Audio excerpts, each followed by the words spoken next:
Good morning, students. In the previous part, we have studied about the mechanism for organic evolution, and then we have also studied about adaptive radiation, which is a process of evolution. In this part, we will be covering up the last section of this chapter, where we will be starting with the evidence of organic evolution. So the theory of organic evolution, it states that the present day complex organism, that means the organisms that we see in our present days, these organisms, they have been originated from the earlier simpler primitive organisms, okay, that are the simpler forms of life.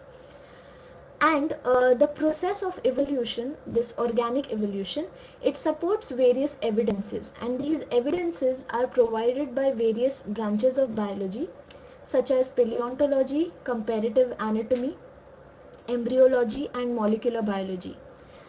Now, out of all these branches of biology, let us first study the most important branch that holds on to the evidences of organic evolution. Uh, the first branch that we are going to study is paleontology. So, before that, what is paleontology? Paleontology is the study of ancient life with help of fossils, is called as paleontology. That means here we study about the primitive organisms, the primitive or simpler forms of life that was present on Earth, and we study them with the help of fossils. Now, what are fossils? Fossils are dead remains of plants and animals which are formed and which are present in various forms. Okay. Now, these animals or these plants, they have lived in the past, but they are not present in the current, in the present situation. So, the dead remains of such organisms, the plants and the animals which have lived in the past in various geological layers, is studied by studying the fossils. So in paleontology, what do we exactly do? We study the ancient life with the help of the fossils. And the age of these fossils, like how old are these dead remains, to study that, it is determined by a technique which is called as carbon dating. And this technique was introduced by Libby. So, paleontology, it is considered to be the most important branch of biology when it comes to the study of ancient life. Okay, it holds on to very proper evidences for organic evolution. So it provides the most convincing and direct evidence of organic evolution. And these fossils are formed in the sedimentary rocks. You can find this in ice, in the peat bogs, etc. So what happens during fossilization? The most primitive forms of organisms, that is the organisms that were present in the most ancient times, they occupy the older and the lower layer, okay, and the advanced forms which are newer, they occupy the upper layer, and the most recent forms are on the top of that. So that is how layer by layer these forms are being formed. Now, after this, let us see what types of fossils do we study in paleontology. But before that, we will be talking about the two scientists, the two most important scientists for the branch of paleontology. Leonardo da Vinci, who is known as the father of paleontology, and there is father of modern paleontology, whose name is George Cuvier. So these are the two scientists who actually are very important. They hold a very important position when we study about paleontology. Next, let us study about the types of fossils. Now there are three types of fossils that we actually study in this branch. The first one is the actual remains. Okay, these are the most common types of fossil to study in paleontology. Here the plants and animals, and in that case even human bodies, they get embedded into the um, permafrost of Arctic and alpine snow, and they remain preserved there in their actual state. Okay, the example that you can take over here is of woolly mammoth. This is the actual animal, that is the woolly mammoth, which was actually present in the ancient times, and the fossil of this animal, it is found in Siberia, as you can see, and it is very much in its actual state. It has not much decayed. You can still find the woolly hair or the hairs on or the skin. It is very much in the actual state in this organism. So this is one example of the actual remains type of fossil. The next one is molds. Now what are molds? Molds, these are hardened encasement which are found or which are formed on the outer parts of the organic remains. As you can see in this picture over here, the body of the plant and animal, it completely decays, but it actually leaves an impression which forms the mold.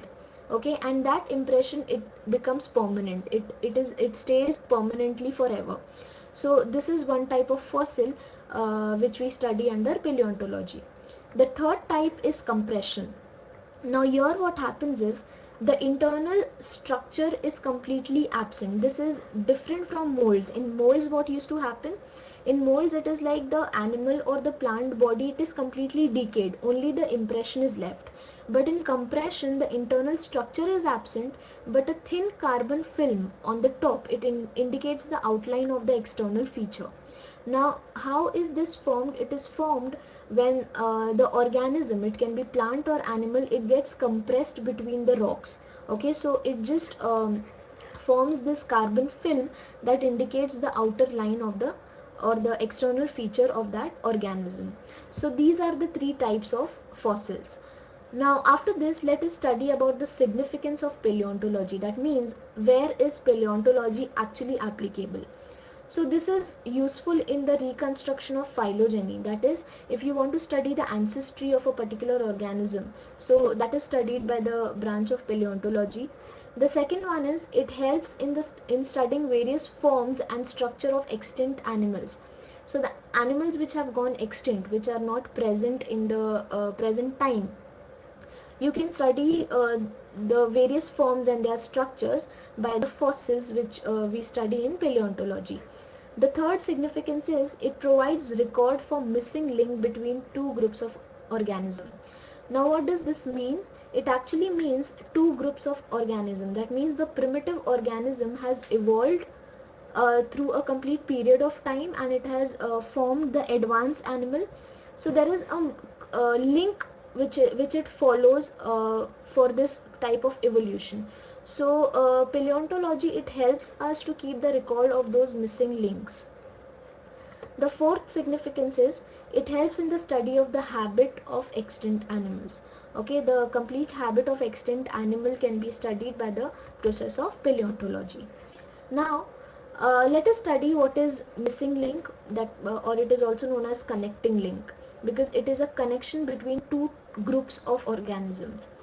So these are fossil forms. These missing links are fossil forms which are intermediate between two groups of organism, and it shows some characters of both. That means the primitive ones and the advanced ones. So it is a connecting link, or it is an intermediate between the primitive organism and the advanced organism. So it actually indicates the evolutionary line. The example that here we can study is Archaeopteryx, which is actually between the reptile and the bird. So Archaeopteryx lithographica, this particular organism, it is a fossilized crow-sized toothed bird found in the Jurassic rock in Germany, and it is known as the missing link between the reptiles and the bird because it shows the characters of both. So if you see the reptilian characters, they have a presence of a long tail, and they have a presence of claws and the scales on their body. Then there is the single headed ribs, and the abdominal ribs are also present, which actually matches to the ribs of the crocodile. So as you can see in this fossil over here, this is the fossil of this organism. So you can very well see the ribs which are very visible in this fossil. The bones of this organism, it was solid. So that is again a reptilian character, because the bones of birds, they are hollow. So if it is showing the bones of bones which are solid, that means it had some reptilian characters. The hind limbs had 4 clawed digits. So as you can see over here, the hind limb, it holds 4 clawed digits. Then let us see about the bird character. The feathery exoskeleton, as you can see, the exoskeleton over here is feathery, which is one bird character. The forelimbs are modified into wings. As you can see, this forelimbs, this is modified into wings. Then the jaws are modified into beak. The skull bone is completely fused. Large rounded cranium, and the limb bones are bird-like. Okay, so these are the two characters that this particular organism shows, that is reptilian character as well as the bird character. So this is the best example that we can study for studying the connecting link or the missing link between two organisms. After this, the next type of evidence in organic evolution is morphology. Now this type of evidence, it deals with the study of the external structure of organisms, while anatomy deals with the study of the internal structure. So when we study about morphology, we actually study the external structure of any organism. It can be plants, it can be animals, both. So from comparative study of morphology and anatomy, we can understand the evolutionary aspect of these forms by, now there are two or three types, there are actually three types by which you can study this evidence. The first one is homologous organ. Now homologous organs are those organs which are structurally similar but they perform different functions. Okay, the structure, the external structure of these organs, they are very much similar, but they are used for performing different functions in different organisms. So the example that you can take over here is the forelimb of the vertebrates. Okay, so this is the forelimb of a lizard, this is the forelimb of a horse, whale, bat, bird and man. All these forelimbs, they have a very similar outer or outer structure or morphological structure, but all these animals, they use this structure or they use this organ for different function. So this is one example of homologous organ. The next example that we can study is in plants, that is the thorns of bougainvillea and the tendrils of cucurbita species. Okay, they are again homology. Both of them, they have similar structure but they perform different functions. And the difference in the homologous are adaptive radiation. Okay, the process that we had studied in the previous part, that is adaptive radiation. So if there is difference in this homologous organs, it is known as adaptive radiation, where we had studied about Darwin finches, how these Darwin finches have evolved and formed this evolutionary line by the difference in their structure. The next one after homologous organ is analogous organs. Now just opposite to homologous organs, analogous organs are the organs, those are structurally very dissimilar but their function is similar. When we spoke about homologous, their structure is similar but their function is different. Over here, the structure is dissimilar but the function is very similar. So these organs, they superficially show certain similarities due to similar functions, but they are different anatomically. So the example that we can take over here is the wing of the butterfly, which is an insect, and the wing of the bird. Okay, they superficially look alike, but anatomically they are very different, and that is how their structure is very different, but they use this particular organ for the same function. So this is what is analogous organ, where the structure is dissimilar but the function is very similar. After this, let us study the third type of organ in morphology, that is vestigial organ, which is also known as rudimentary organ. Now they are imperfectly developed, or you can say non-functional or degenerative structures which were functional at some time. So in the ancient time, these particular organs, they were useful to that particular organism, but due to certain modification, due to certain changes in their habitat and different changes in the evolutionary line, these organs are now not used.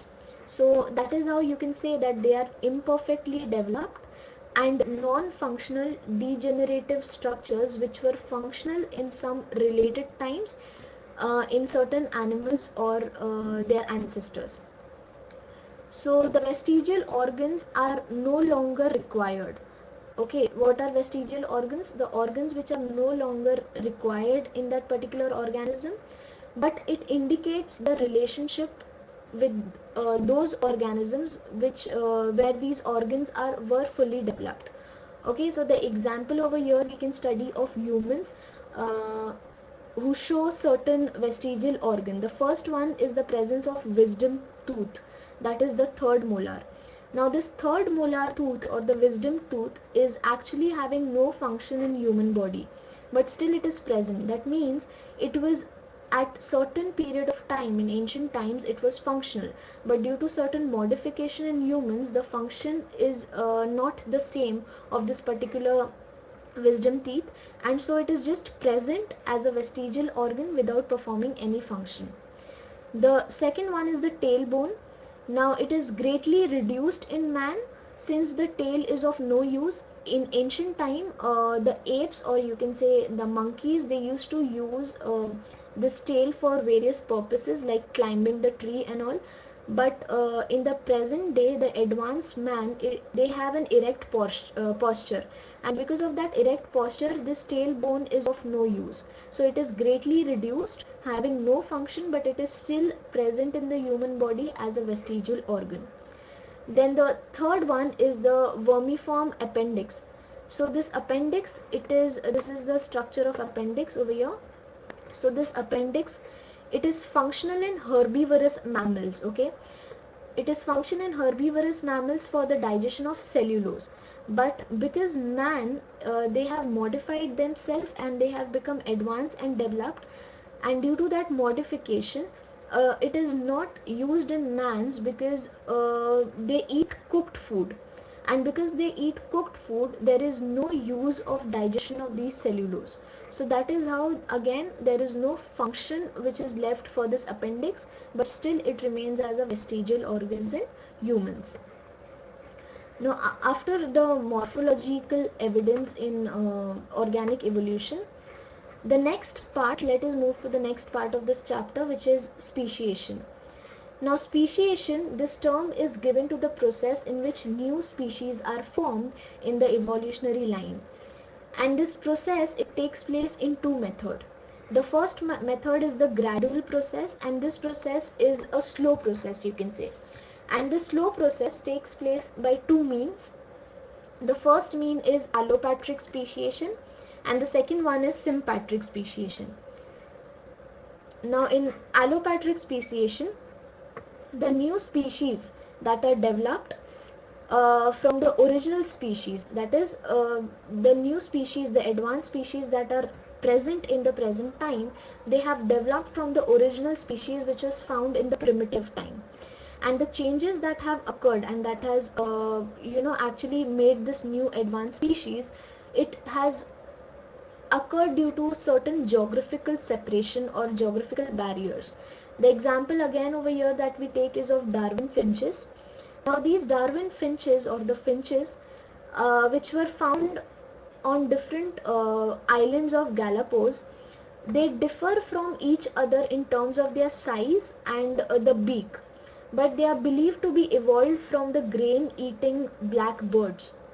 As Darwin, he has concluded that these Darwin finches, they are actually the birds which was found in the American lands, and due to these birds migrating from American lands to the Galapagos Island, they have evolved on these islands because of these geographical separation. Okay, they have adapted in various situations, and that is how they differ in their beak size and their body size. So these are the different types of finches which are found in different parts of Galapagos Island, but again they are evolved from one common ancestor.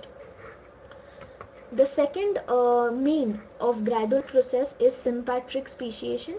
Now this takes place in the geographical area with the organism having different ethological niche. That means their habitat is completely different.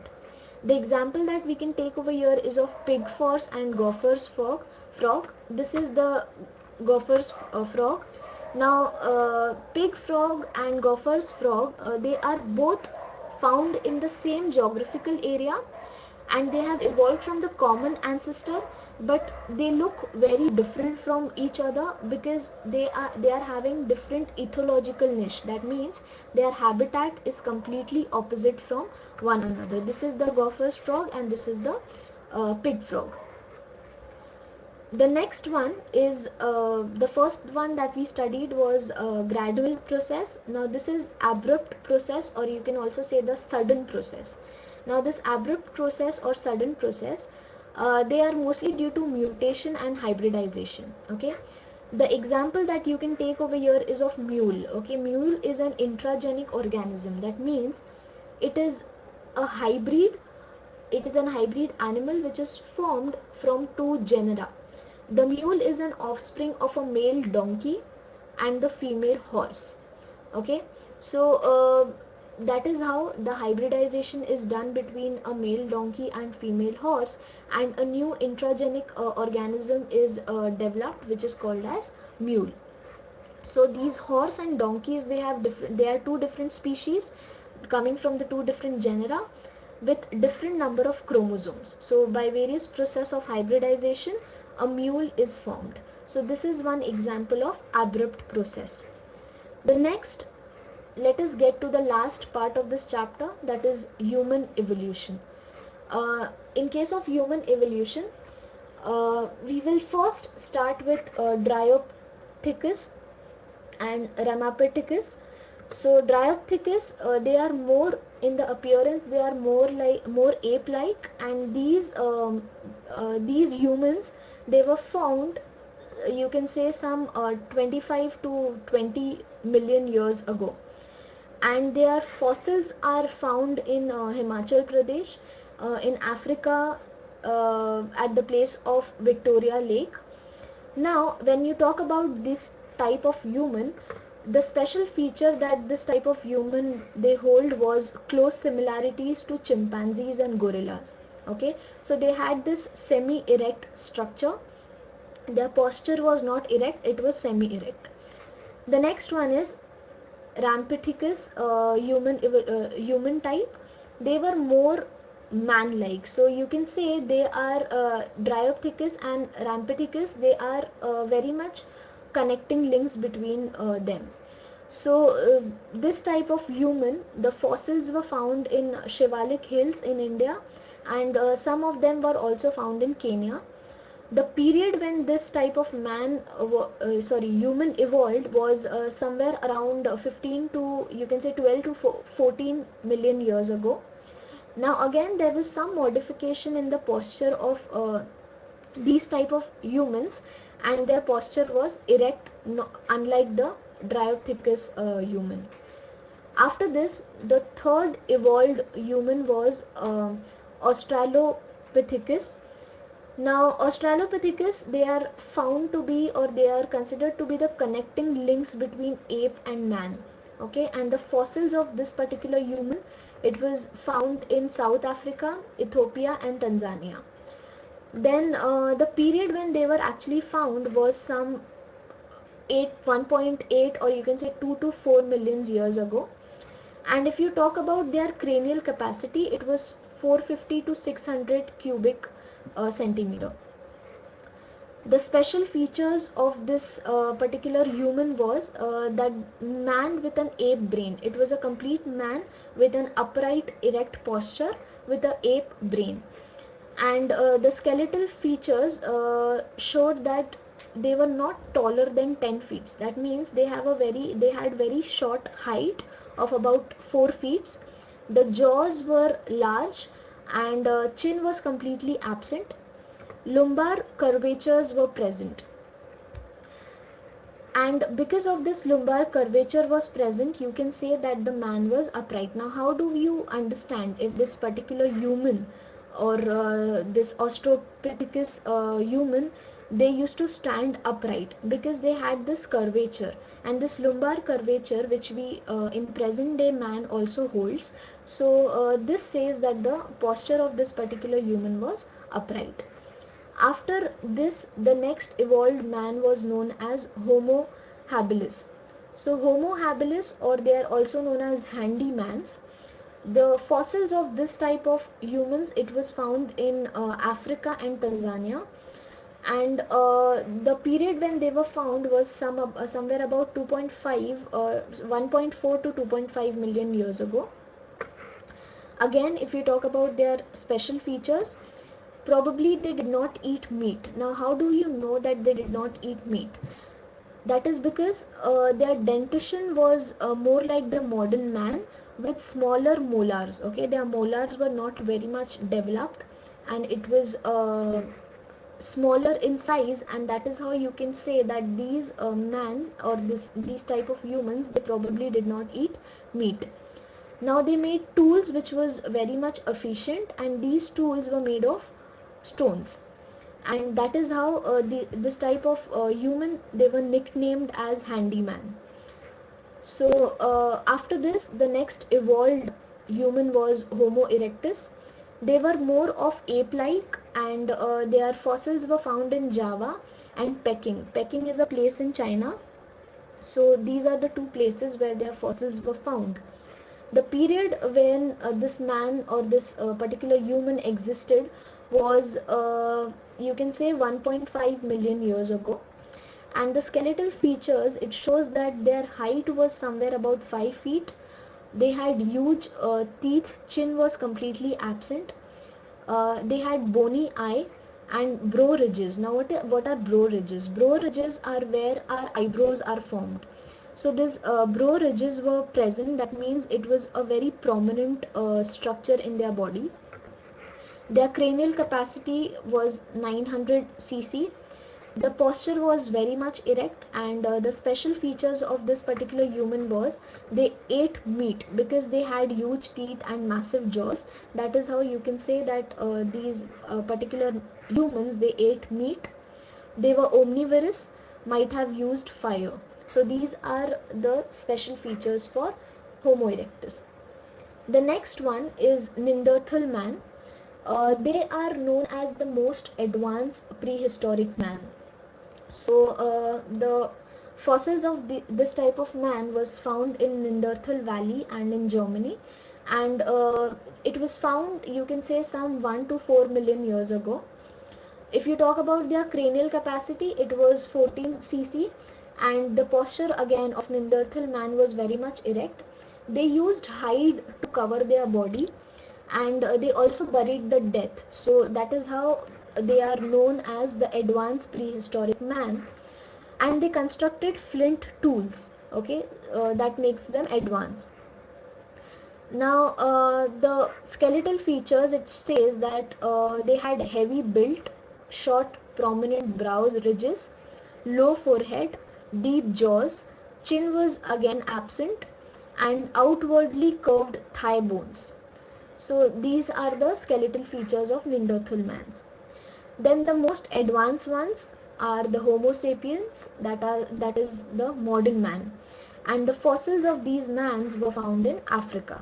It was found not very in ancient time. It was found somewhere around 10,000 to 70,000 years ago.